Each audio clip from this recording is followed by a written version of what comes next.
अस्सलाम वालेकुम dears, hopefully आप सब माशाल्लाह खैरियत से होंगे। लास्ट हमारे पास एक मैसेज भी आया था और उस पे भी हम वर्किंग कर रहे थे। साथ 31 को जब रिज़ल्ट आया तो उसके बाद बहुत सारी क्यूरीज़ आ रही हैं। क्यूरीज़ जो हैं वो बेसिकली रिलेटेड हैं डिफरेंट कैटेगरीज़ के अंदर ना। अब उसमें कुछ ऐसे बच्चे हैं जिनके वो ग्रेड्स जो वो सोच रहे थे वो ग्रेड्स उनके नहीं आए, तो अब वो भी इस चीज़ के ऊपर फोकस कर रहे हैं और बार बार हमसे क्यूरीज़ में पूछ रहे हैं कि सर हम अपने रिज़ल्ट को कैसे इम्प्रूव कर सकते हैं। कुछ बच्चे ऐसे हैं जिनकी कोई एक आधी जो है वो सब्जेक्ट में सप्ली आ गई है, नंबर कम आ गए हैं, तो वो भी जो है वो प्रॉब्लम बहुत बड़ा इशू बन रहा है और वो भी जो है बच्चे बार बार हमसे पूछ रहे हैं कि सर इसको किस तरीके से क्लियर किया जाए। थर्ड वन वो कैटेगरी है जो बच्चे जो है हमारे एग्ज़ाम में बहुत सारे मज़ामीन में बहुत सारे सब्जेक्ट्स में फ़ेल हो गए हैं। तो एक तो ये बहुत बड़ा क्वेश्चन मार्क है कि हम टाइमली एफ़र्ट नहीं करते। जब हम टाइमली एफ़र्ट नहीं करते तो उसकी फिर आउटपुट भी हमारे पास वो नहीं आती।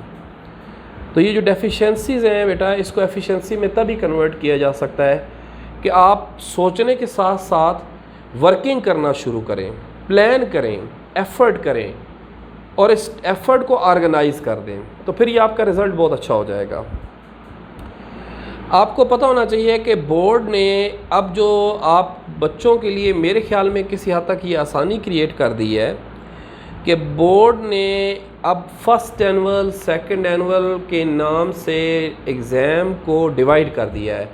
इससे पहले ये एनुअल एग्ज़ाम होता था और उसके बाद सप्लीमेंट्री केस आता था, तो अब ये चीज़ें थोड़ा सा इस लिहाज से जो है वो कंट्रोल हो गई हैं। इन केस मेरे कहने का मतलब ये है कि अब ये बच्चे के लिए काफ़ी ज़्यादा हेल्पफुल हैं और वो बच्चा वहाँ से अपने रिज़ल्ट को इम्प्रूव भी कर सकता है। इवन दैट इंस्टीट्यूशन भी ये एफ़र्ट कर सकते हैं, इस चीज़ को यूटिलाइज़ कर सकते हैं।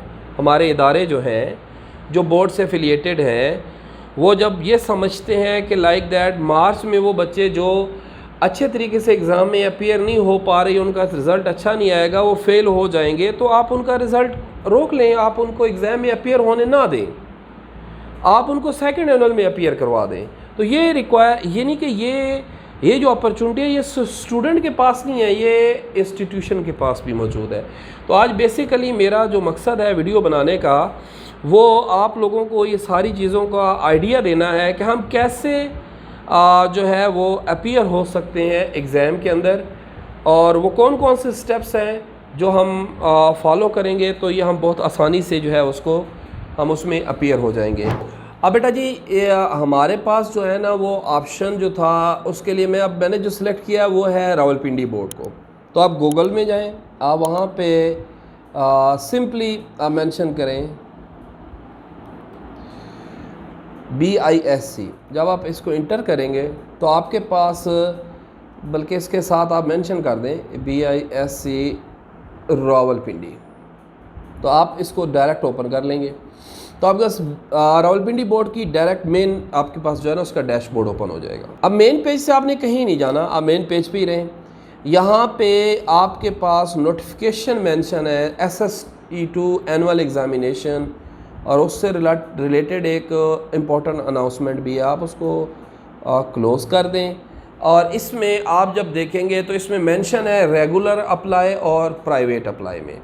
अब वो बच्चे जो सप्लीमेंट्री वाले हैं या वो जो एक सब्जेक्ट या दो सब्जेक्ट्स की इम्प्रूवमेंट देना चाहते हैं या वो बच्चे जो इससे ज़्यादा सब्जेक्ट में फ़ेल हो गए हैं, फुल फेल हैं, वो ऑलरेडी फर्स्ट एनुअल में अपीयर हो चुके हैं, लिहाजा वो फिर आप क्या करेंगे, वो प्राइवेट अप्लाई में जाएंगे। अब प्राइवेट अप्लाई में आप जब जाओगे तो आपके सामने एक अनदर जो डैशबोर्ड ओपन होगा, उसमें वो मेंशन होगा SST कंपोजिट लिखा हुआ है, कैटेगरी फुल अपीयर है, कंपार्टमेंट है, आपके पास रिज़ल्ट कार्ड होगा उसमें मेंशन होता है। आप फुल फेयर हैं तो आप फुल अपीयर में चले जाएंगे, कंपार्टमेंट में होगी तो उसमें चले जाएंगे। आपके मार्क्स कम है, आप मार्क्स इंप्रूवमेंट की तरफ चले जाते हैं, आप एडिशनल की तरफ जाते हैं, अल्सानवे की तरफ जाते हैं या अदर बोर्ड की तरफ जाते हैं। सब कैटेगरी में आप फ्रेश कैंडिडेट के तौर पे भी, यानी कि वो बच्चे जो प्राइवेट थे, रजिस्ट्रेशन कराई हुई थी, वो फ्रेश कैंडिडेट के तौर पे तो एज अ प्राइवेट दोबारा अपीयर होना चाहते हैं, ऑलरेडी रजिस्टर थे, लास्ट ईयर लेकिन इस दफ़ा अपीयर नहीं हुए एग्ज़ाम में, तो वो भी दोबारा ऑलरेडी अपीयर में जा सकते हैं। ठीक है, already appear in 9th class में अपीयर हुए थे लेकिन 10th क्लास में अपीयर नहीं हुए, फर्स्ट एनुअल में, सेकंड एनुअल में वो भी जा सकते हैं। तो ये सारी ऑप्शंस अपीयर हैं मौजूद हैं वहाँ पे। तो मैंने एक्चुअली जो है ना वो फुल अपीयर जो है वो उसको सिलेक्ट किया हुआ है, और क्योंकि इसमें मैक्सिमम आ जाएगी, तो एज अ फ्रेश कैंडिडेट मैं इसको लेके जा रहा हूँ, एज अ प्राइवेट कैंडिडेट जो है मैं उसको लेके आ रहा हूँ। तो इसमें प्रोसीड आ जाएगा। आप जैसे ही प्रोसीड को क्लिक करेंगे तो आपके सामने एक अनदर पेज ओपन होगा, और ये अब आपकी इन्फॉर्मेशन है। इसमें कैंडिडेट नेम है, अब जैसे कैंडिडेट नेम है आप यहाँ पे लाइक दैट आप, मैं इसको एक फिल कर देता हूँ, आप इसको लाइक दैट मैंने एक नाम सेलेक्ट कर लिया जी, ये है जी रिजवान। फादर नेम आ गया, इसके फादर नेम में लेट्स सपोज हम क्या देते हैं जिसका फादर नेम अली है। तो डेट ऑफ बर्थ आप इसके अंदर मेंशन करेंगे, डेट मंथ और ईयर के हिसाब से आप इसको let's suppose date of birth जो थी हमारे पास वो थी हम इसको ले लेते हैं 12, और हमारे पास जो है वो 12 डेट होगी। मंथ हम ले लेते हैं, आप कर ले तो ये 4 है, और आपके पास ईयर आ जाता है ये 2006। ये मैंने अपनी तरफ से इसको किया है। अब फादर CNIC नंबर को क्या मैं यहाँ पे एडिशन करनी है, तो यही चीज़ आपने उसको देख लेना है, फादर का CNIC नंबर जो है उसको ऐड करना है। मोबाइल नंबर जो भी आपके पास है आप जैसे इसको ऐड कर लें 0333।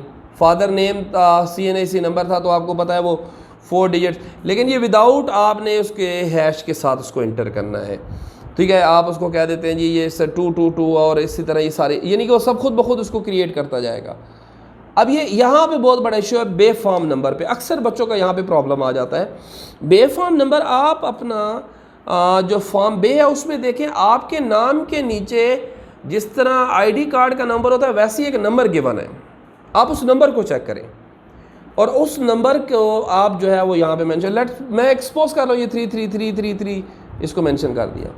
मार्क ऑफ आइडेंटिफिकेशन मोस्टली ये होता है कि जो प्रोमिनेंट हो, आपके चेहरे पे नज़र आ रहा है, आपको हाथ पे नज़र आ रहा है, वो जो प्रोमिनेंट, अगर कोई प्रोमिनेंट नहीं है तो आप इसको नन कर दें।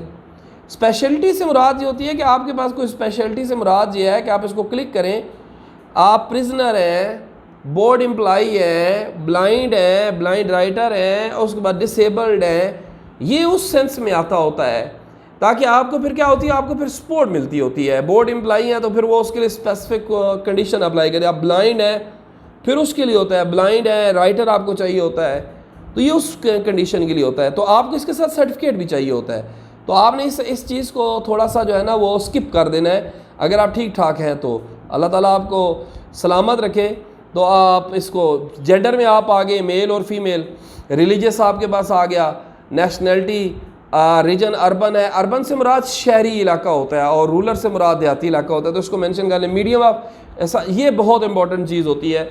अक्सर बच्चे यहाँ पे मीडियम से कंफ्यूज हो जाते हैं। मीडियम से मुराद ये है कि आपने उर्दू मीडियम में पढ़ा हुआ है या इंग्लिश मीडियम में पढ़ा है, तो आपने इसको कर लेना है। हिफ्ज़ कुरान आपने मेंशन करते वक्त इस चीज़ का ख्याल रखना है कि यहाँ पे मेंशन करने से आपको कोई फ़ायदा नहीं होने वाला।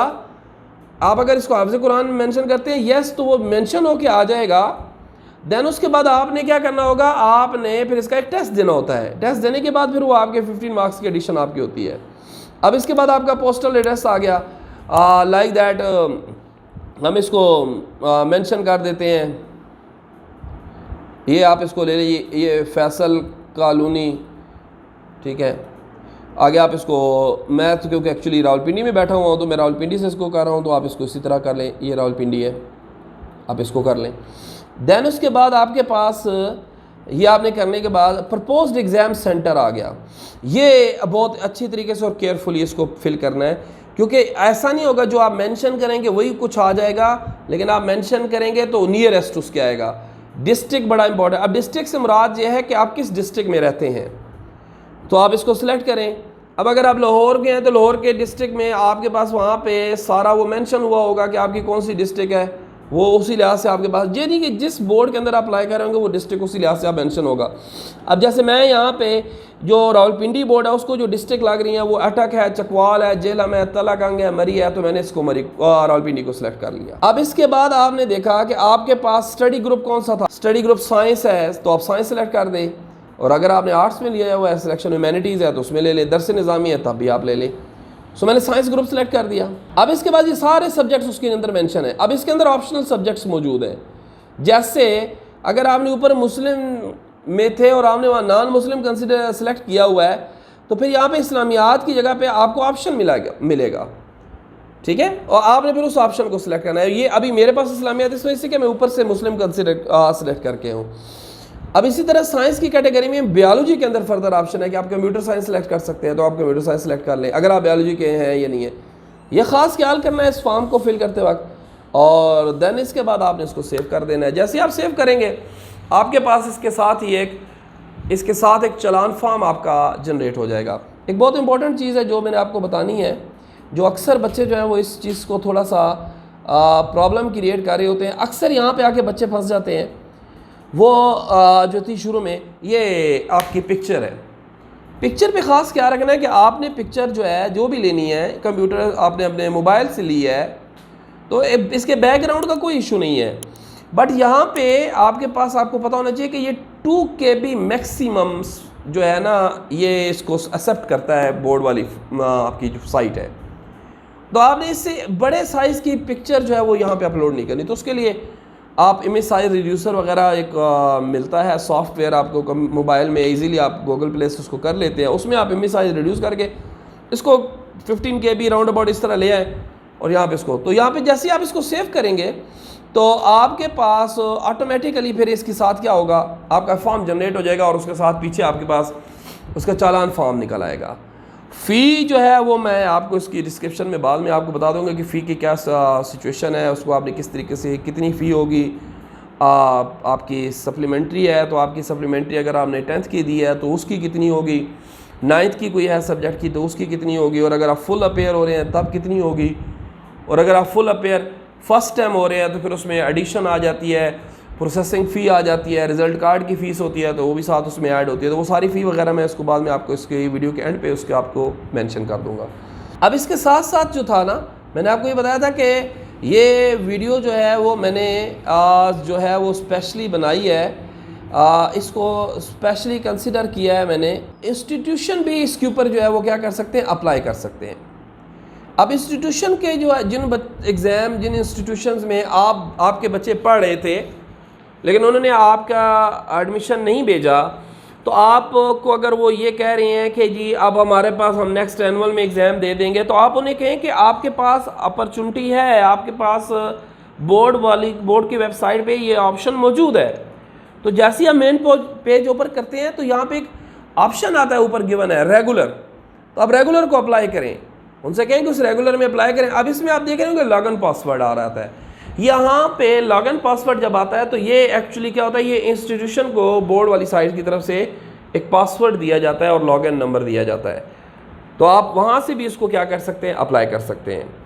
तो ये हमारे पास जो है वो ये सारा था, एक प्रोसीजर था जो 1-2 क्यूरी स्पेशली मैसेज में भी आई हुई थी, तो उसके साथ साथ और भी बच्चे पूछ रहे थे, तो मैंने मुनासिब समझा कि इसको एक वीडियो की सूरत में आपको बता दूं। बट मेरी एक ही छोटी सी बात है कि आप अपनी जो है ना ये डिसेबिलिटीज़ जो है ना, इनको आप अपनी एफिशिएंसी में जो डेफिशिएंसीज़ हैं उसको आप एफिशिएंसी में तब ही कन्वर्ट कर सकते हैं।